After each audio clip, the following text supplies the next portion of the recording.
Welcome to the Knuckleheads of Liberty. They are weaponizing the arrests. Here is a case of a Michigan guy. His name is Ryan Kelly, and he is running as a Republican for governor in Michigan to try and unseat Whitmer. And they arrested him just recently. They arrested him last week, and part of the reason they arrested him was because they said they didn't claim he went into the Capitol, but they claimed he was on the Capitol grounds during that time. So therefore, just round them all up. This is insanity, right? Just sort of go in. You want to talk about interfering with elections. This is pretty creepy stuff. You guys have any thoughts on this whole Ryan Kelly thing? Well, I want to know: are we still in America? Okay, are we still a constitutional republic? Nobody is claiming. None of the FBI's documents that they filed on this case said this guy entered the Capitol. He was outside. He might have been on the ground somewhere close to the steps or wherever it was.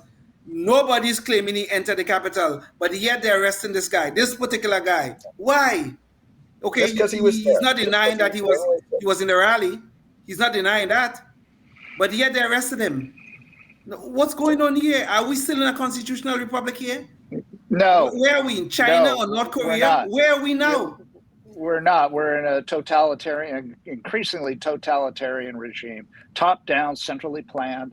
That's what they want, and that's what they're getting. This, back to the old original way of running things, where you had one guy or a conglomeration of selected, elected, or however you want to call it, people that run everything, and their political opponents are going to be arrested, and they're going to be trumped up charges and all this kind of stuff. Yeah, that's you're thinking of the old America, Leon. That's dead now. It's gone.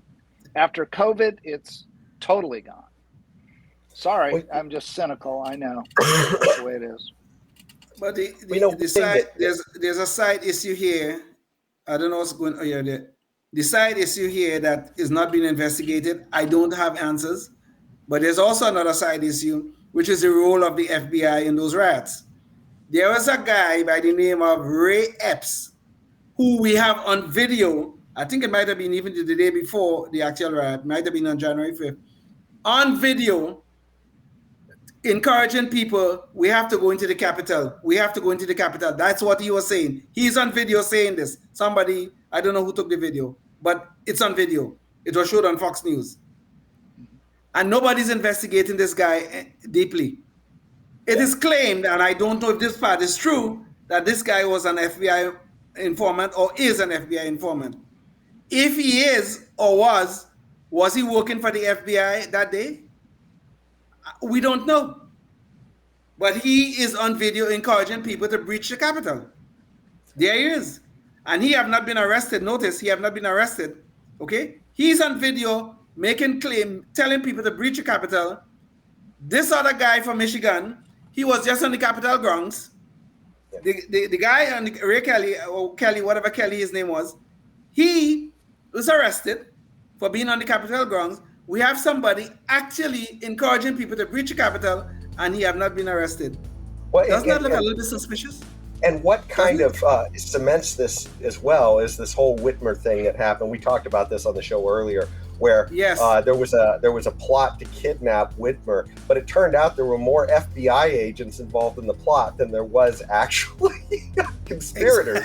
So it's kind of crazy. So I mean, when we start to talk about some of this issue with, hey, this is kind of weird that you could see people on video encouraging this and they're not being charged. What's going on here? Life, liberty, and the pursuit of happiness, always and forever.